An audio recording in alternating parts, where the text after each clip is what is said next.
Hello class tenth. तो आज हम केमिस्ट्री का फर्स्ट चैप्टर स्टार्ट कर रहे हैं, chemical change and chemical equation. ठीक है, तो इसको हम शुरू कर रहे हैं। I hope you will enjoy this video. ठीक है, इसको हम इजी वे में समझाने की कोशिश करते हैं, नोट्स देने की कोशिश करते हैं। ठीक है, फिर भी अगर कोई प्रॉब्लम है तो आप व्हाट्सएप ग्रुप में पूछ सकते हैं हमसे। ठीक है, तो शुरू करते हैं आज का क्लास। सबसे पहले केमिकल चेंज, केमिकल चेंज तो चैप्टर है chapter 1, chemical change and equations and chemical reaction. Chemical equation देखना चैप्टर नेम जो भी हो। ठीक है, पहला है केमिकल चेंज। केमिकल चेंज में क्या होता है, कोई भी सब ऐसा एक चेंज है जिसमें कोई भी सब्सटेंस अपनी जो ओरिजिनल आइडेंटिटी है, जो इनिशियल आइडेंटिटी है, उसको लूज़ कर देता है। ठीक है, जैसे अगर हम कार्बन किसी किसी कार्बन कोल या कोक को या किसी को बर्न करें अगर, ये CO2 गैस बन जाता है। ठीक है, अब ये ना तो कार्बन है, ये अब इसका अलग पहचान है कि ये कार्बन डाइऑक्साइड है, ये अलग चीज़ है। ये क्या है, कार्बन है, यानी कि कोल है या कोक है, जो भी कार्बन का एलिमेंट हो। तो इसमें कार्बन अपनी आइडेंटिटी खो दिया और क्या बन गया, CO2। तो केमिकल चेंज क्या होता है, केमिकल चेंज में ऐसा चेंज होता है जिसमें द ओरिजिनल सबस्टेंस जो होता है, जो इनिशियल सबस्टेंस होता है, वो अपनी आइडेंटिटी को क्या कर देता है, खो देता है। ठीक है, और कुछ नया बन जाता है, अपनी पुरानी पहचान को मिटा करके वो एक अपनी नई पहचान गेन कर लेता है। ठीक है, तो इसका डिफिनेशन क्या हो जाएगा, change in which a substance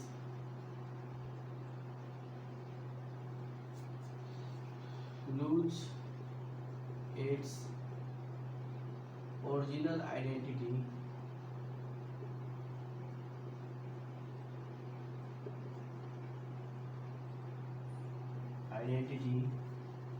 is called chemical change.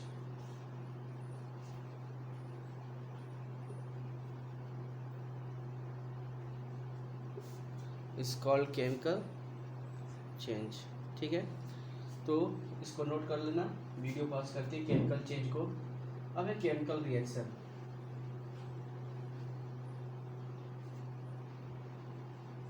Chemical reaction, अगर कहीं पे केमिकल चेंज हो रहा है, इसका मतलब है कि कोई ना कोई सबस्टेंस आपस में रिएक्ट कर रहे हैं, कोई रिएक्शन हो रहा है, कोई सबस्टेंस टूट रहा होगा या कोई दो सबस्टेंस आपस में जुड़ रहे होंगे, कुछ ना कुछ हो रहा होगा। तो एक केमिकल चेंज का मतलब होता है कि कहीं ना कहीं कोई केमिकल रिएक्शन हो रहा है। एक केमिकल चेंज जो होता है वो कैरेक्टराइज करता है कि हाँ वहाँ पे कोई कोई केमिकल रिएक्शन हो रहा है। तो केमिकल रिएक्शन का हो जाएगा reaction in which the new substance is form. ठीक है, a reaction in which to कहते हैं न्यू सब्सटेंस इज फॉर्म या the original substance lose its identity is called chemical reaction. जो केमिकल चेंज का डिफिनेशन वही केमिकल रिएक्शन का लिख सकते हैं, क्योंकि केमिकल चेंज होने का मतलब है कि वहाँ पे कोई केमिकल रिएक्शन हो रहा है। ठीक है, तो केमिकल रिएक्शन को क्या लिख सकते हैं, reaction in which a substance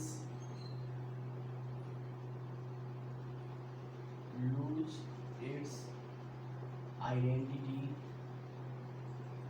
and change into new product is called chemical reaction. ठीक है, where there is chemical change there must be a chemical reaction। अगर कहीं पे कोई केमिकल चेंज हो रहा है, इसका मतलब है वहाँ पे कोई ना कोई केमिकल रिएक्शन हो रहा है। ठीक है, if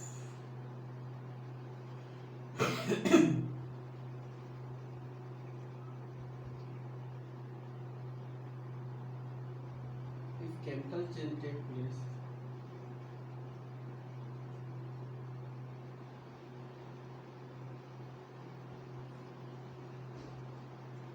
chemical change represents a chemical reaction. A chemical change represents a chemical reaction.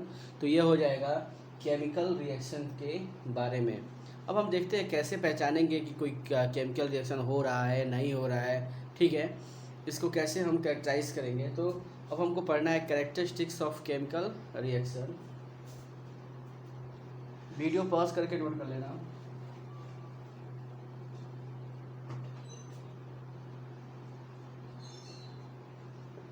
Characteristics of a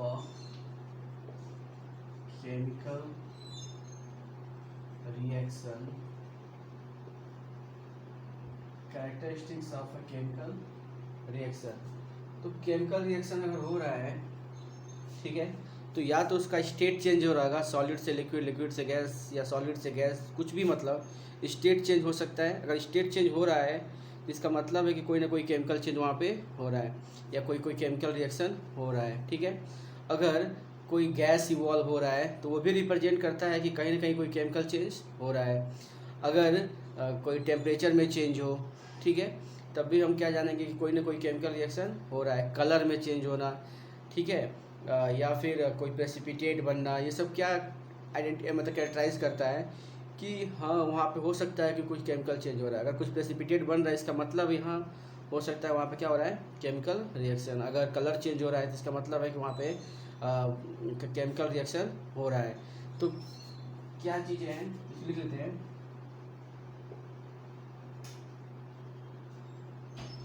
following are the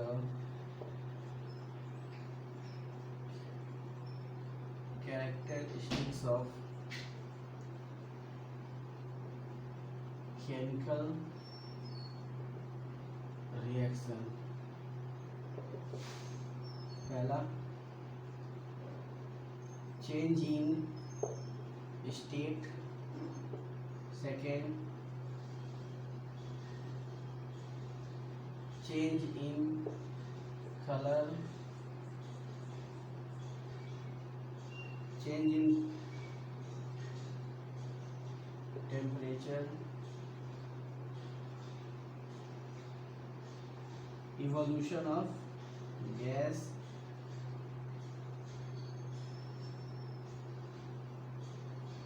और फिफ्थ लिख लेते हैं इवोल्यूशन ऑफ गैस, और फिफ्थ लेते हैं formation of precipitate. Formation of precipitate, ठीक है। तो these are the characteristics of a chemical reaction. Change in state, change in colour, change in temperature, evolution of gas, formation of precipitate. अगर इनमें से कुछ भी हो रहा है, एक या दो से अधिक कोई भी चीज़ हो रहा है इवेंट, तो इसका मतलब है कि वहाँ पे कोई केमिकल चेंज हो रहा है, ठीक है। एक एक करके कुछ इक्वेशंस के थ्रू समझने की कोशिश करते हैं। चेंज इन स्टेट समझते हैं।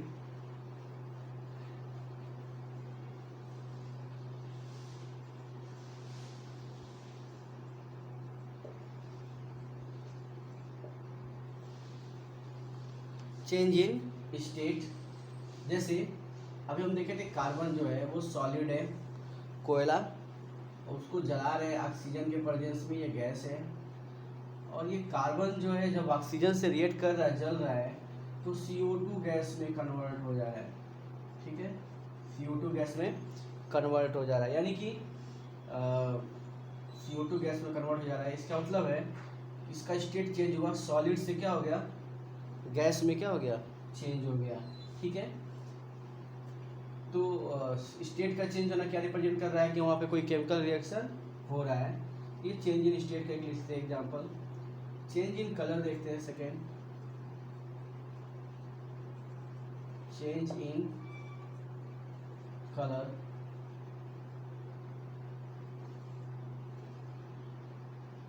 अगर आयरन को कॉपर सल्फेट के साथ रिएक्शन कराए, कॉपर सल्फेट ब्लू कलर का होता है, ठीक है।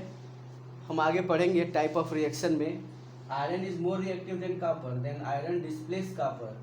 और आयरन कॉपर को हटा देता है, आयरन ज़्यादा रिएक्टिव है कॉपर से, तो आयरन क्या करता है, कॉपर को हटा देता है और खुद ये सल्फेट के साथ जुड़ जाता है और बना लेता है FeSO4 प्लस Cu। ठीक है, FeSO4 का कलर क्या होता है, ग्रीन। पहले ये मेटल था सिल्वर, सिल्वर ग्रे कलर का था। अब कॉपर क्या है, ब्राउन कलर का मेटल है। ठीक है, तो हम टेस्ट ट्यूब में लिए सिल्वर ग्रे कलर का मेटल का आयरन, कॉपर सल्फेट लिए ब्लू कलर का सॉल्यूशन। ठीक है, फिर हमको ग्रीन कलर मिला और नीचे जो मेटल मिला वो किस कलर का मिला, तो ब्राउन। यानी कि ये पूरा कलर क्या हो रहा है, चेंज हो रहा है। चेंज इन कलर का एग्जांपल हो गया। चेंज इन टेम्परेचर देखें, ऊपर वाला क्लिक करते हैं। थर्ड अगर देखें, चेंज इन टेम्परेचर,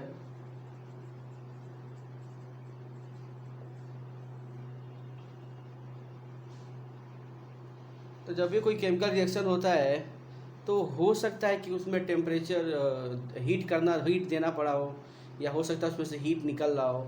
ठीक है, तो अगर हीट देना पड़े तो एंडोथर्मिक हीट अगर रिलीज हो रहा है, निकल रहा है, तो एक्सोथर्मिक। अगर मान लो 10 जूल एनर्जी दे हम, हीट एनर्जी किसी केमिकल रिएक्शन को होने के लिए, और 12 जूल निकल रहा है, तो 2 जूल प्लस हुआ ना, तो यानी कि वो क्या हो गया, एक्सोथर्मिक। और 10 जूल दे रहे हैं एनर्जी और 8 ही जूल निकल रहा है, तो वो एंडोथर्मिक ही होगा। ठीक है, ज़्यादा एनर्जी दे रहे हैं, कम एनर्जी निकल रहा है, तो क्या होगा, वो endothermic.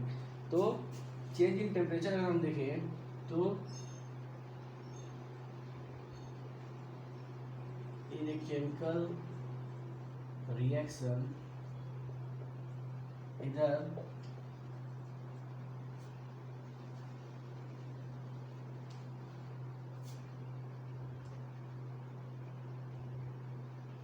heat is evolved or absorbed। ठीक है, it indicates, तो अगर किसी केमिकल रिएक्शन में या तो हीट इवॉल्व हो या एब्जॉर्ब हो, तो वो क्या हो सकता है, मतलब या तो किसी केमिकल रिएक्शन में हीट इवॉल्व होता है, या तो केमिकल रिएक्शन में हीट क्या होता है, एब्जॉर्ब होता है। ठीक है, अगर हीट इवॉल्व हो रहा है तो एक्सोथर्मिक, और अगर हीट एब्जॉर्ब हो रहा है तो एक्सोथर्मिक। हम यहाँ पे लिख ही देते हैं। एक्सोथर्मिक कब बोलेंगे, exothermic when heat is evolved in a chemical reaction, then reaction is called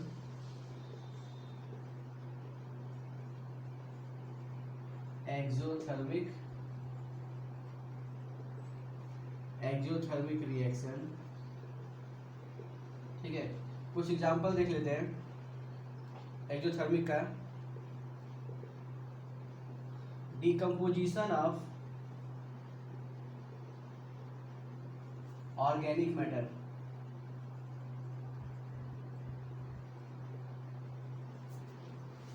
अगर कोई चीज़ सड़ गल रहा है ना, उसके नीचे के सरफेस को अगर टच किया जाए तो वो गर्म होता है। यानी डिकम्पोजिशन रिएक्शन जब होता है किसी भी ऑर्गेनिक मैटर का, जब वो मैन्योर में चेंज होता है तो नीचे हीट रिलीज होता है। हीट रिलीज होने की वजह से ही सरफेस क्या होता है, गर्म होता है।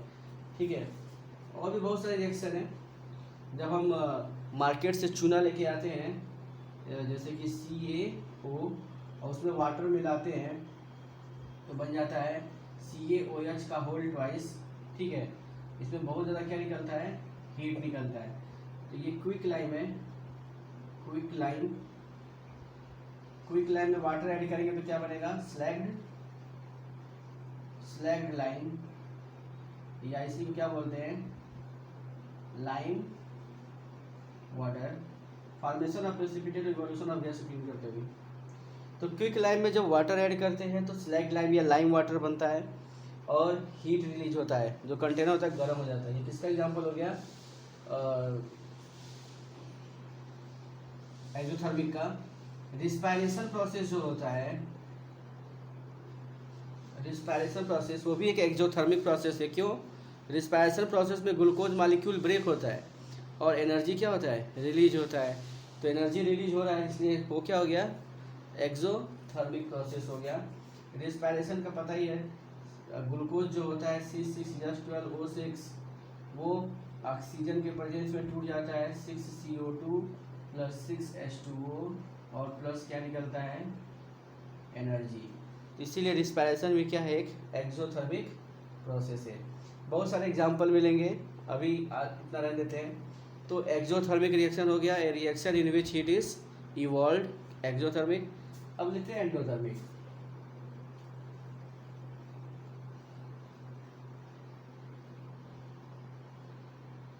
बी है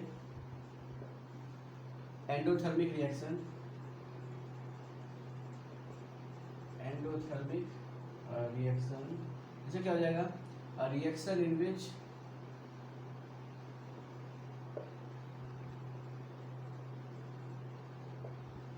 heat is absorbed is called endothermic reaction. अगर हम किसी सब्सटेंस को हीट दे रहे हैं वो टूट रहा है, लेकिन उसमें से कुछ ज़्यादा उतना ज़्यादा हीट नहीं निकल रहा है, तो क्या कहलाएगा, एंडोथर्मिक रिएक्शन कहलाएगा। ठीक है, तो हम एंडोथर्मिक रिएक्शन देखते हैं। एग्जाम्पल अगर देखते हैं इसका, एक तो फोटोसिंथेसिस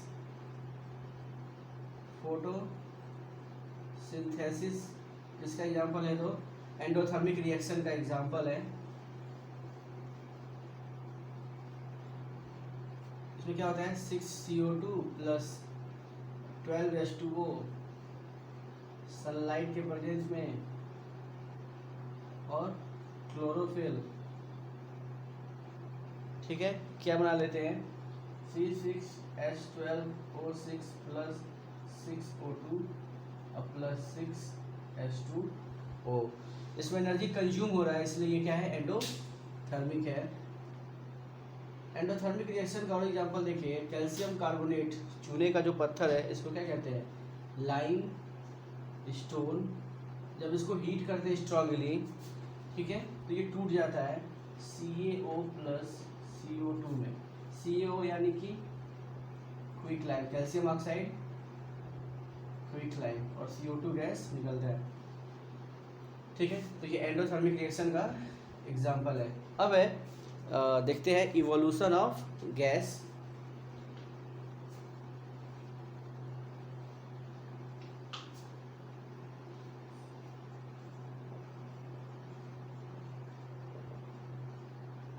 इवोल्यूशन ऑफ गैस,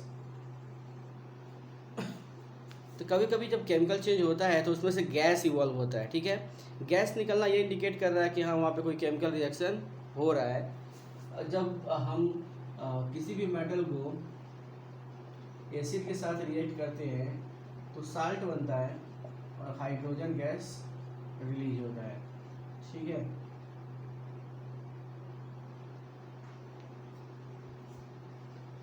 तो ये किसका एग्जांपल है, इवोल्यूशन ऑफ गैस का एग्जांपल है। या अभी कैल्शियम कार्बोनेट का लिखे थे हम लोग, कैल्शियम कार्बोनेट जब हम हीट किए थे तो CaO + CO2 गैस रिलीज हुआ था। ठीक है, लेड नाइट्रेट है PbNO3 का होल ट्वाइस, जब इसको हीट करते हैं तो PbO + NO2 gas + oxygen gas निकलता है। तो ये भी इवोल्यूशन ऑफ गैस क्या इंडिकेट कर रहा है कि वहाँ पे कोई ना कोई केमिकल चेंज या केमिकल रिएक्शन हो रहा है। ठीक है, अभी है last, formation of precipitate.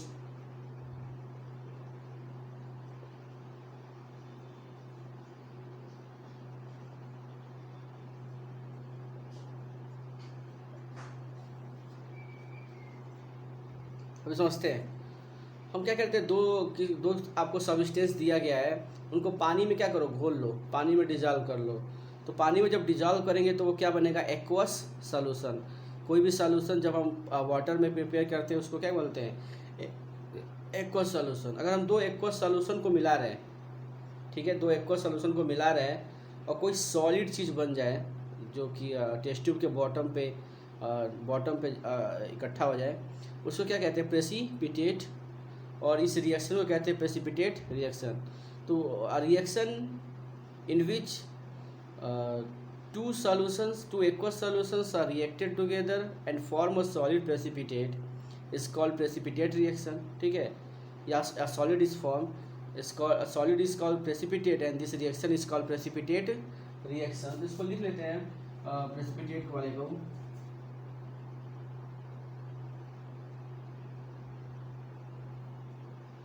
when two aqueous solutions are reacted when two aqueous solutions are reacted, ठीक है, and form solid substance, then solid substance is called precipitate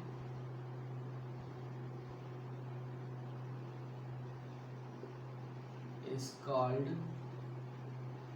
precipitate and this reaction is called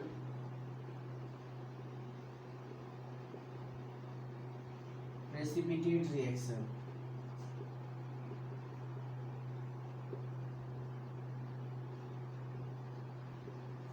ठीक है, जब दो aqueous solution आपस में react कर रहे हैं और एक सॉलिड चीज़ बना रहे हैं जिसको प्रेसिपिटेट कहते हैं, और इस रिएक्शन को क्या बोलते हैं, प्रेसिपिटेट रिएक्शन बोलते हैं।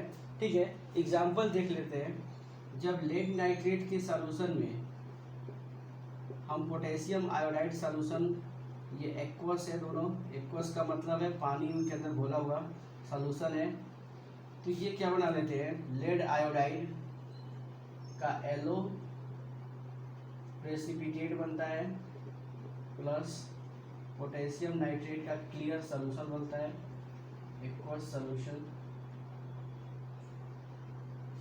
ठीक है, तो बैलेंस अगर करना चाहे, यहाँ पे NO3 2 है ना, यहाँ पे 2 लगा देंगे, NO3 2 हो गया, पोटेशियम 2 हो गया, 2 यहाँ पे ही है, बैलेंस हो गया। ठीक है, तो ये हो गया formation of precipitate.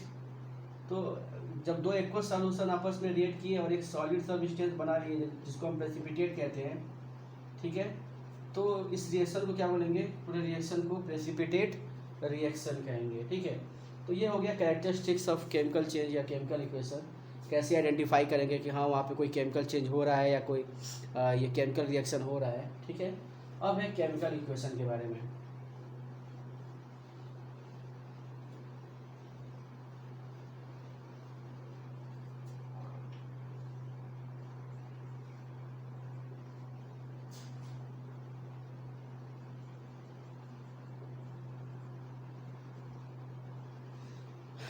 Chemical equation के बारे में देखते हैं। तो केमिकल इक्वेशन का मतलब हो गया कि जो ये केमिकल चेंज का पूरा डिस्क्रिप्शन है, जैसे कि when we mix lead nitrate solution with potassium iodide solutions, then yellow precipitate of lead iodide is form and clear solution of potassium nitrate is form. इतना लंबा जो स्टेटमेंट है, इसको हम एक सेंटेंस में लिख भी नहीं सकते अगर लिखना चाहे तो, लेकिन अगर हम इसको शॉर्ट टर्म में लिखें by using their name only, chemical name only, ठीक है, तो हमको एक छोटा सा इक्वेशन मिल जाएगा। ठीक है, जिसको हम कहते हैं chemical equation.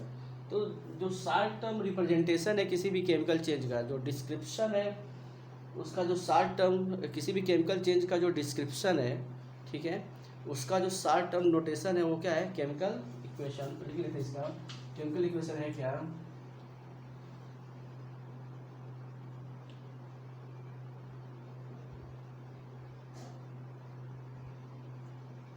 the short term notation of a chemical, the description of chemical reaction, the description of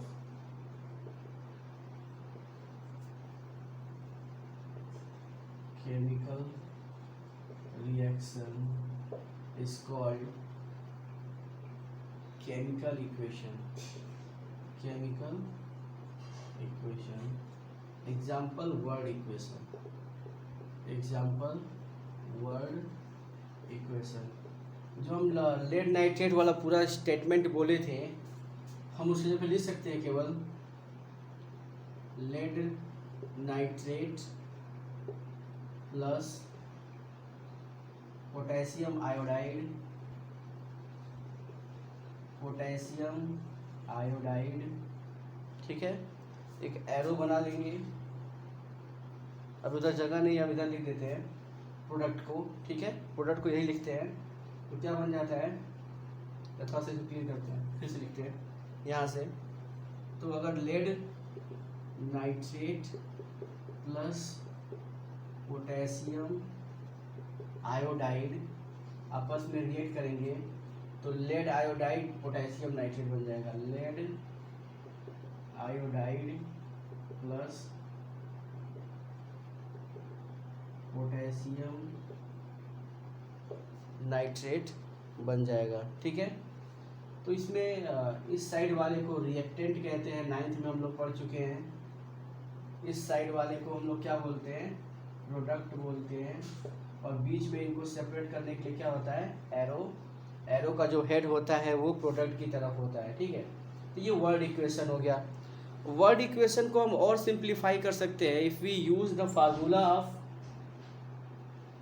the chemical compound. किसी भी केमिकल सब्सटेंस का अगर हम फार्मूला यूज़ करें तो हम इस इक्वेशंस को और सिंप्लीफाई कर सकते हैं, ठीक है।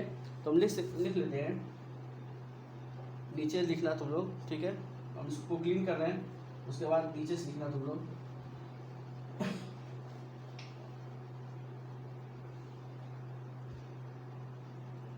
A word equation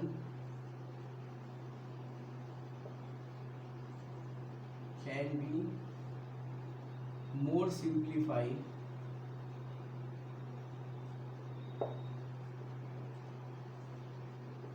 if we use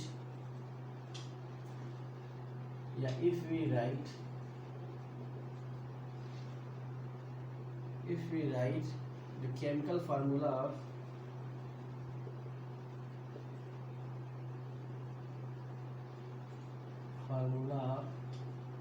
substances, ठीक है। फॉर एग्जांपल लेड नाइट्रेट नाम लिखने के बजाय उसका हम फार्मूला लिख दें PbNO3 का होल ट्वाइस। पोटेशियम आयोडाइड लिखने के बजाय उसका फार्मूला लिख दें, ठीक है। लेड आयोडाइड का नाम लिखने के बजाय उसका फार्मूला लिख दें। पोटेशियम नाइट्रेट का नाम लिखने के बजाय उसका फार्मूला लिख दें, ठीक है। अभी जो ये इक्वेशन है इसमें जितने एलिमेंट इधर है, किसी एलिमेंट के एटम इधर है उतने ही उस एलिमेंट के एटम उधर नहीं है। ये एक बैलेंस इक्वेशन नहीं है। ऐसा इक्वेशन जो बैलेंस ना हो उसको स्केलेटल कहते हैं, और जो बैलेंस हो जाए उसको बैलेंस्ड इक्वेशन कहते हैं। तो इसके बाद हम लोग इक्वेशंस के टाइप्स जो है, टाइप ऑफ इक्वेशन, वहाँ से नेक्स्ट वीडियो में पढ़ेंगे, ठीक है। तो अभी के लिए क्लास एंड करते हैं, तब तक के लिए till then bye bye, stay happy, stay healthy, ठीक है। हमेशा खुश रहो।